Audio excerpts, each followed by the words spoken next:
ወይዘሮ ከሪማ እንግዲህ ቡራክን ከአባትና ከእናቱ ጋር እንዲተኛ እየመከረችው ነበረ። ሁለቱ እንዲገናኙ ነው፣ ሁለቱ ፍቅር ውስጥ እንዲገቡ ማድረግ እንዳለባት ወስና እንግዲህ ቡራክም ከአባቴና ከእናቴ ጋር መተኛት ፈልጋለሁ ብለህ እሪ ብለህ ጮህ እያለችው ነበረ። ወይዘሮ ከሪሜ እንግዲህ እያየችው ያለችው ከፊዳንና ከቶብራክ ጋር በጣም ከባድ የሆነ ቅርርብነት ካየች በኋላ ነበረ ይህንን ውሳኔ የወሰነችው። እንግዲህ አይዳ ደግሞ ይህንን የባለፈው ህይወት እንዳይታወቅ የቻለችው ነገር እያደረገች ነው ያለችው።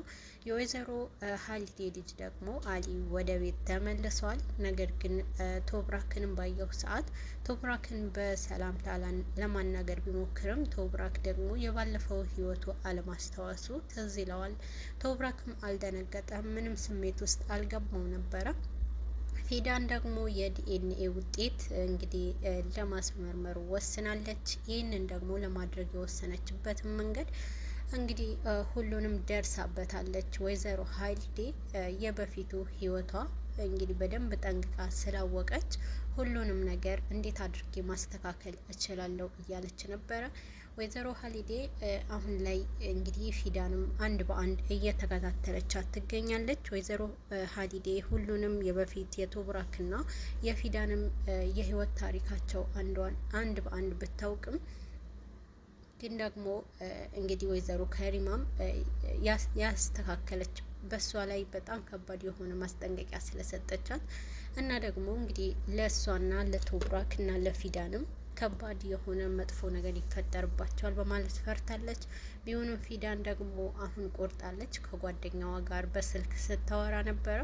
አሁን ላይ ከአቅሜ በላይ ሆነዋል። ቶብራክን ባየሁት ቁጥር በጣም እየተጎዳውኝ ነው። ስለዚህ እርግጠኛ ለመሆን የዲኤንኤ ውጤቱን ማድረግ አለብኝ ብላለች። ጓደኛው ደግሞ ምላሹ የጠየቀቻት እንዴት ታደርጊያለሽ፣ በምን አይነት ሁኔታ እና ደግሞ ዲኤንኤ ውጤቱ ደግሞ እንዴት አድርገሽ ነው መስራት የምትችዩ እያለቻት ነበረ። የመጀመሪያው የፍቅረኛው ባለዋ ጸጉር ስላለኝ አሁን ደግሞ የቶብራክን እንደምንም ብዬ እፈልጋለሁ ብላታለች። ይህንን ንግግር እንግዲህ ከጀርባ ሆና ተደብቃ ስትሰማ ነበረ ሀሊዴም። ይሄ ነገር ደግሞ ለሀሊዴን ከባድ ሆኖባታል። ሀሊዴ ምንድን ነው የሚፈጠረው? እኔ ምንድን ነው ላደርግ የምችለው? ይሄ ሁሉ አጽያት ተሸክሜ እሷ እውነቱን ለማወቅ ስትጥር አውቄ ዝም ማለት እያለች ስትቆጭ ነበረ። ቢሆንም ግን ምንም ለማድረግ ያልሞከረችው ሀሊዴ እንግዲህ ፊዳንም እሷን ባየች ሰዓት ስልኩን ለመዝጋት ትሞክራለች። አሁን ላይ መርት እንግዲህ አሲያንም ስልክ እየተጠባበቀ ነበረ። በዚህ መሀል አሲያ ከአለቃዋ ጋር ሆና ከሐኪም ቤት ከወጣ በኋላ ሐኪም ቤት ስልኳን ካመጡላት በኋላ በመኪና ውስጥ ወርዳ ነበረ እንግዲህ ወደ መርት የደወለችው። መርት የደወለበት በጣም ብዙ የሆነ ስልክ ነበረና ይህንን ደግሞ መልሳ ለመደወል ትሞክራለች። መርትም እየተጠባበቃት ነበረ። ነገር ግን እናቱ የመርት እናት እየተጠባበቀች የነበረችው መርትና አሲያም እንዲለያዩ የሆነ ምክንያት መገኘት አለበት የሚለው ስለሆነ እነሱን የምታለያይበትንም መንገድ እየፈለገች ነበረ። አሁን መርትም ከአሲያ ጋር ካወራ በኋላ ሁሉንም ነገር አስረዳሃለሁና አሁን ግን ብቻ ቀለበቱ ገዝተሃል ወይ የሚለው ነገር ነበር የተናገረችው። በመሀልም የተፈጠረው ነገር ስላላስረዳችው እንግዲህ መኪና ውስጥ ገብታ ወደ ቤት ትመጣለች። መርትም በፍጥነት ቸኮሌቱና አበባውንም ለእናቱ እንድታዘጋጅ ነው የተናገረው። እና ደግሞ ችግራችሁ ሳትፈቱት ነው እንዴ? የት ነበረች? የት ጠፋች? እያለች እናትም ስትጨቀጭቀው ነበረ። ስለሱ እኔና ሴት ፈትነዋል፣ አንቺ ምንም ነገር ማድረግ ያለብሽን አዘጋጅ እያላት ነበረ። አሲም እንግዲህ በመኪና ወደ ቤት ትመጣለች። ቶብራክ የድሮውንም ህይወቱ ለምንድን ነው የማላስታውሰው? መቼም ቢሆን ምንም ነገር ብረሳ አንቺን አረሳም ያልኩትን ስለማን ነው እያለ ነበረ ሲጨነቅ የነበረው። በመሀል ደግሞ እንግዲህ አይዳ ወደ እሱ መጥታለች። አይዳም ምን እያደረክ ነው እያለች እንግዲህ ስለ ሰላሙ ስትጠይቅ ነበረ። የበፊቱ ህይወቴ አለማስታወስ በጣም በፊቱ ህይወቴ አለማስታወሴ በጣም ቁጭት ውስጥ አስገብቶኛልና ስለዚህ ይሄንን ነገር ከባድ እየሆነብኝ ነው እያላት ነበረ። በዚህ ሰዓት በጣም ደንግጣለች። አንቺስ ምንድነው እንደዚህ የሚያስደነግጥሽ ያለው ነገር ብሎ ነበር እንግዲህ ቶብራክም ለአይዳ ተናገራት። እኔም ሰርጉ ቀኑ ስለደረሰ በጣም ጭንቀት ውስጥ ገብቻለሁ እያለች ነበረ። ነገር ግን አይዳ ስልክ እያወራች ነበርና ከጓደኛዋ ጋር ቶብራክ የበፊቱ ህይወቱ በጣም እያስጨነቀው ነው። እኔ ለዚህ ሰርግ ቀን ለሙሽራ ቀሚስ ለመልበስ በጣም እየታገልኩኝ ባለውበት ሰዓት እቺ ደግሞ መጥታለች፣ ከሱ ጋር ቅርርብነት እያደረገች ነው፣ በጣም ጨንቆኛል እያለች አይዳም ስትናገር ነበረ። እንግዲህ ቶብራክ ደግሞ መቼም ይሄንን ቃል የተናገርኩት ለአይዳ አይደለም፣ አይዳን አይደለም፣ ይሄ ድምጽ የማውቀው ነው እያለ በጣም በውስጡ ሲጨነቅ ነበረ። እንግዲህ አይዳ ደግሞ በፍጥነት ሰርጉ እንዲደረግ ነው እያደረገች ያለችው። ወይዘሮ ኻሊዴ ደግሞ ልጇ ከውጭ ከመጣ በኋላ እንግዲህ ወደ አንካራ በሄደበት ተመልሷል። ልጇንም ባየች ሰዓት በጣም ደስተኛ ነበረች።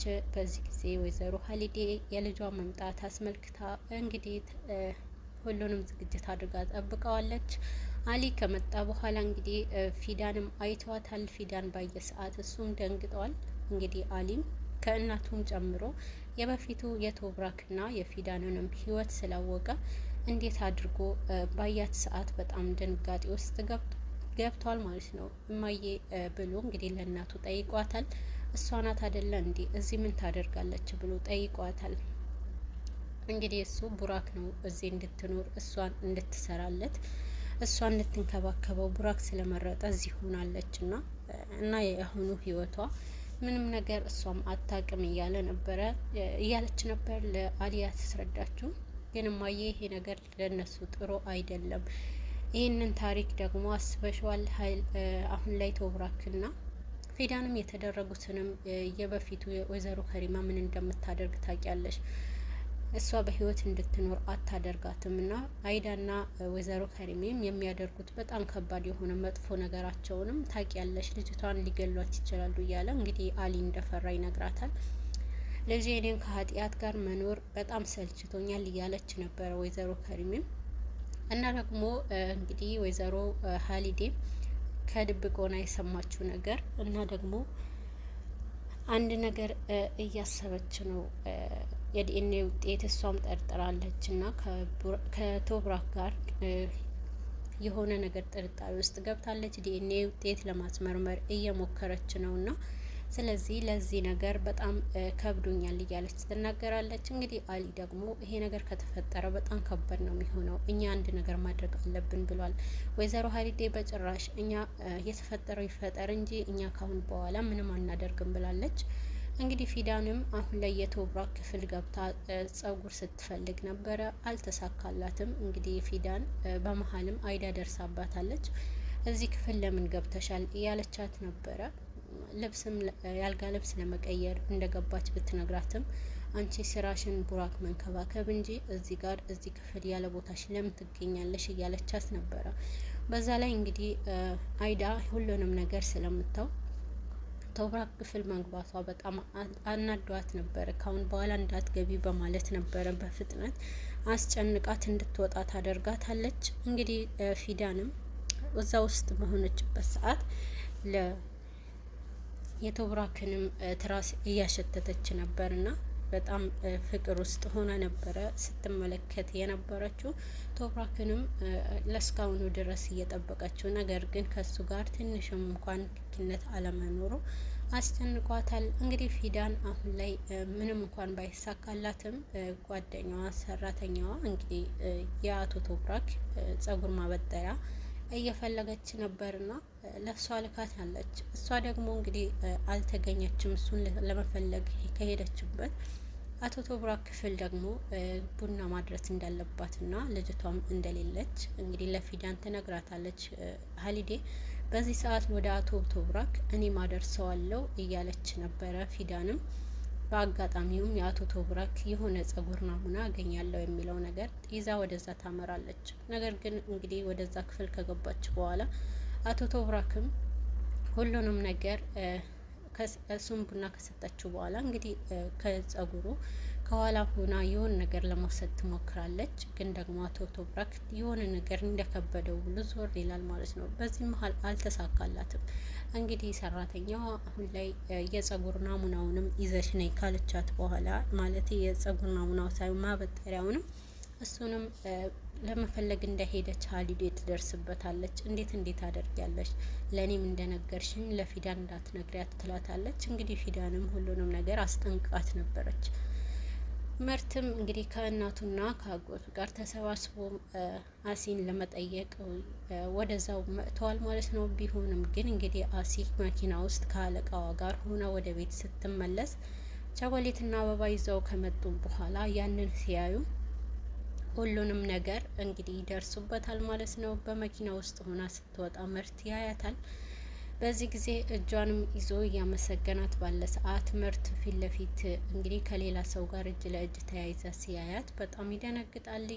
የአሲ እናት ደግሞ በዛ በመውጣት እነሱም ከሩቅ ሆና ታያቸዋለች። ደስተኛ ሆና ነበረ። ምርትም ከልጇ እንዲርቅ የምትፈልግበትንም አንደኛውን መንገድ ስለተሳካላት በጣም ደስተኛ ሆና ነበረ። ምርት ካየ በኋላ በጣም አይኖቹን አቅርሮ ነበረ። የምርትም እናት ደስተኛ ሆና ነበረ። ማንነቷን አውቋል፣ ደስ ብሎኛል በማለት ነበረ። እንግዲህ አሁን ላይ የምርት እናት ባደረሰችው ምክንያት ነው እንግዲህ አሲ ስራ ለመፈለግ የሞከረችው የራሳቸው ቤት ለመስራት እና የራሳቸው ሱቅ ለመክፈት ቢሆንም ግን ምርት የተሳሳተ መንገድ አስቧል። አሲ በዚህም ቦታ በጣም ንጹህና እያመሰገናት በነበረ ሰዓት እጁ ስለያዘችው ብቻ ምርት ሌላ ነገር ጠርጥሯል። ነገር ግን አለቃዋ በሌላ መንገድ የሚያያት ይመስላል። እንግዲህ አሲ በጣም ቆንጆ ከመሆኗ በላይ እና ደግሞ እርጋታዋ፣ መልካምነቷ እንግዲህ አለቃዋ ወደ እሷ አስቦታል። ይህ ነገር ደግሞ ምርትና አሲ መሀል ከባድ ጸብ ፈጥሯል። የጋብቻ ጥያቄ የሚጠይቅበትንም ሁኔታ ትቶ ወደ ቤት ይመለሳል። በዚህ ሰዓት አሲ ፊት ለፊት ታየዋለች። እስካሁን ያደረገችው የነበረው አሲ ስላላየች ምርትም ትቶ ከሄደ በኋላ አሲ ስታየው በድንገት ትከተላለች። ፊዳንም ሁሉንም ነገር ካስተካከለች በኋላ ወደ ዲኤንኤ ምርመራ ቦታ ሄዳለች ከጓደኛዋ ጋር ሆና። ነገር ግን ሁሉንም ናሙና ከሰጠች በኋላ እስከ መቼ ድረስ ይደርስልኛል? እስከ መቼ መጠበቅ እችላለሁ? እያለች ነበርና እና አሁን አንቺ እስከ 4 ቀን እስከ 3 ሊደርስ ይችላል በማለት ነበር የተናገረቻት ዶክተሩ። በፍጥነት እንዲደርስልኝ የሚለውን ነገር ነበር የተናገረችው። ነገር ግን አሁንም ቢሆን እንግዲህ ወይዘሮ ሀሊዴና ልጇ አሊ የፊዳንንም ህይወት እንዳይበላሽ በማለት የዲኤንኤ ውጤቱን ለመቀየር እያሰቡ ይገኛሉ። ፊዳን ከዚህ ፈተና ታልፋለች ወይስ ወይዘሮ ሀሊዴና አሊ ዲኤንኤ ውጤቱ እውነቱ እንዳታውቅ ያደርጋሉ? ለወይዘሮ ከሪሜን ይነግሯታል? አብረን የምናይ ይሆናል። ቀጣዩን ክፍል በጉጉት እንጠብቃለን። ሰላሞችና የተከበራችሁ ቤተሰብ እንኳን ደህና መጣችሁ። እንግዲህ እህል ውሃ ክፍል 20 እንደዚህ ባለ መልኩ ቀጣዩን ክፍል በፍጥነት እንዲደርሳችሁ ሰብስክራይብ ያደረጋችሁ ቤተሰብ እንድትሆኑ በአክብሮት ጠይቃለሁ።